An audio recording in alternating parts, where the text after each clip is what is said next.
Cinema के सभी दोस्तों की खिदमत में मैं जावेद नसीम अपना आदाब, सलाम, नमस्कार और सत श्री अकाल पेश करता हूं।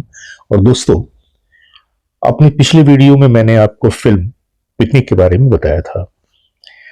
1964 में बनने वाली वो फिल्म जिसके डायरेक्टर थे गुरुदत्त जी और उसमें वो रोल भी कर रहे थे हीरो का, उनके साथी साधना।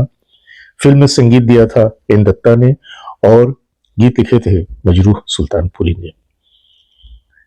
गुरुदत्त जी की अचानक मौत की वजह से वो फिल्म आगे नहीं बन सकी और शेल्फ्ड हो गई।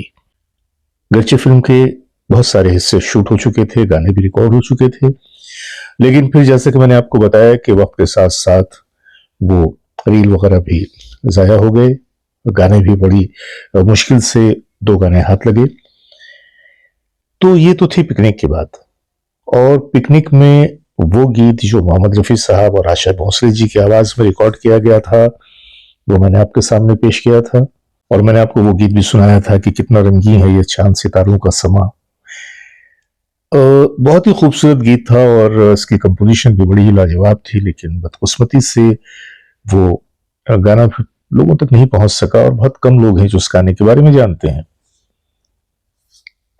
अब आप सोच रहे होंगे कि जावेद भाई, आपने तो ऑलरेडी ये बातें बता दिया है हमें पिछले वीडियोस में, फिर आप उस बात को रिपीट क्यों कर रहे हैं?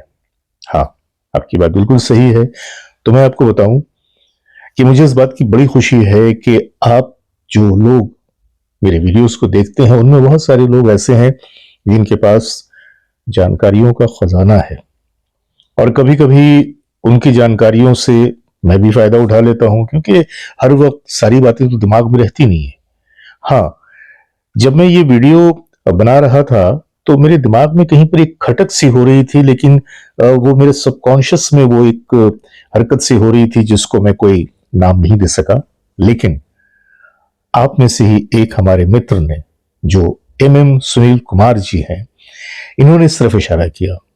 तो सबसे पहले तो मैं सुनील कुमार जी, आपका मैं बहुत बहुत शुक्रिया अदा कर रहा हूं कि आपकी इस जानकारी की वजह से मेरी वो जो जहन में जो एक ये थी ना, क्या कहते हैं उसे, कि एक कंफ्यूजन जो था वो खुल गया, पर्दा उड़ गया और मैं उस कहानी तक पहुंच गया। तो मैंने सोचा कि क्यों ना मैं आज के इस एपिसोड को आपके नाम करूं। तो आज का ये एपिसोड सुनील कुमार जी की नजर कर रहा हूं कि जिनके उस इशारा करने की वजह से मैं आज का ये एपिसोड आपके सामने पेश कर सका। तो क्या है वो इशारा, अभी आपको बताता हूं। तो बने रहिए हमारे साथ और देखते रहिए अपना मनपसंद चैनल सिनेमाया। आइए चलते हैं आज की वीडियो की तरफ।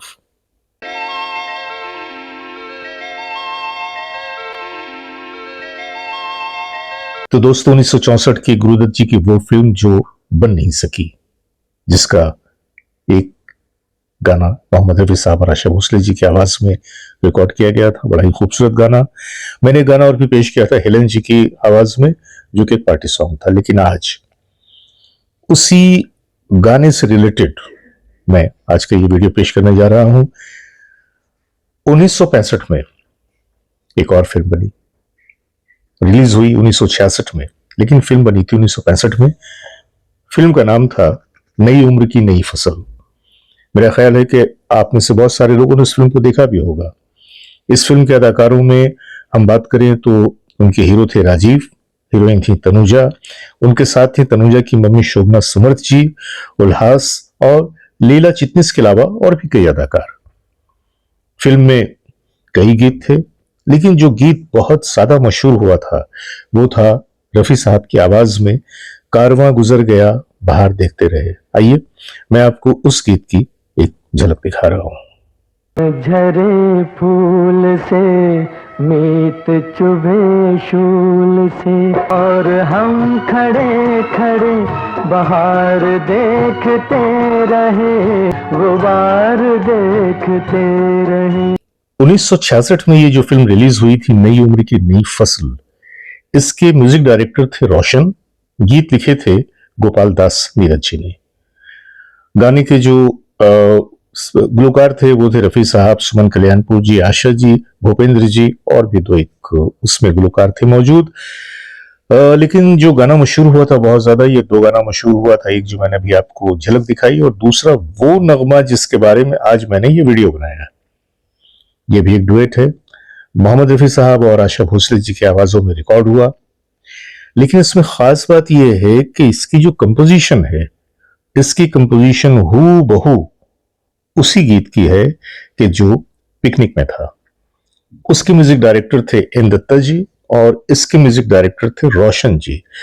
दोनों ही अपनी अपनी जगह पे एक बहुत बड़ी हैसियत के हामिल थे। अब ये तो नहीं कहा जा सकता कि एन दत्ता जी ने रोशन के उस कंपोजिशन को पिक किया था। हाँ, ये गुमान जरूर पैदा होता है कि चूंकि वो फिल्म सेट पे थी, बन रही थी, गाने रिकॉर्ड हो चुके थे, किसी भी सबब से वो लोगों के सामने नहीं आ सके, लेकिन बाद में जस्ट 1.5 साल के बाद ही, क्योंकि 65 में वो फिल्म बनी, 66 में वो रिलीज हो गई थी, तकरीबन 1.5 साल का वक्फा था। और इस 1.5 साल के वक्फे में फिर से एक बार वही कंपोजिशन उन्हीं गुलकारों की आवाजों में हमारे सामने आती है, बदले हुए बोलों के साथ। इस बार गीत लिखे थे नीरज जी ने, पहले जो गीत लिखे थे वो मजरूह सुल्तानपुरी जी ने। आइए मैं आपको वो भी आपके सामने उस गीत को भी पेश कर रहा हूं ताकि आप देख सकें कि ये दोनों गीत एक दूसरे से कितने मुमासिल हैं, कितने ज्यादा मिलते, बल्कि क्या यूं समझ लीजिए कि तस्वीर का एक रुख और दूसरा रुख। मैं दोनों गीत की झलकी आपके सामने पेश कर रहा हूं एक बार फिर से। हालांकि मैं पिकनिक के उस गीत को पेश कर चुका हूं, लेकिन महज रेफरेंस के लिए मैं पिकनिक के उस गीत को आज फिर पेश कर रहा हूं।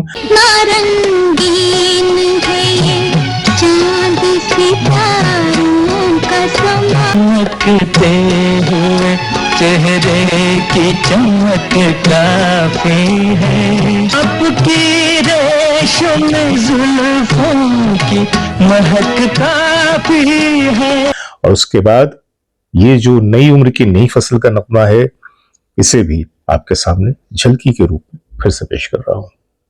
शौक बड़ी नटखट है, आज तो तेरे बिना। ठहर वो जो वहाँ लेटे हैं फुटपाथों पर, और वो झोंपड़े छत भी न है सर पर जिनके, पहले इन सब के लिए एक इमारत गढ़ लूं। दोस्तों, अब इसके पीछे कहानी क्या थी, ये कंपोजिशन किस तरह से रिपीट हुआ, इस बारे में मैं तो अपनी कोई राय नहीं दे सकता, क्योंकि एक तरफ एन दत्ता जी खड़े हैं तो दूसरी तरफ रोशन जी नजर आते हैं। अब जाहिर सी बात है कि दोनों बहुत ही सीनियर अपने जमाने के मौसीकार थे। अब कौन किससे इंस्पायर हुआ, किसने किसकी कॉपी की, ये कहना मेरे बस की बात नहीं। मैं इस बात के लिए खुद को इसका अहल नहीं पाता, लेकिन वो दोनों गीत मैंने आज आपके सामने पेश कर दिया, एक ही कंपोजिशन में बने हुए दोनों में। ऐसा नहीं है कि ये पहली बार हुआ, इसके पहले और भी कई बार ऐसा हुआ है कि एक ही कंपोजिशन को कभी बिल्कुल हूबहू उसकी कॉपी कर ली गई, या फिर ऐसा भी हुआ कि उसके कुछ हिस्सों को दूसरे गाने में कॉपी किया गया। तो बस ये कह लीजिए कि यही जमाने की रविश है और यही जमाने का चलन है, और हर शख्स इस राह पे चलने वाला कहीं ना कहीं थोड़ा सा डगमगाता जरूर है। तो बस आज के लिए इतना ही। अपने दोस्त जावेद नसीम को इजाजत दीजिए बहुत सारी मोहब्बतों के साथ। खुदा हाफिज, नमस्कार।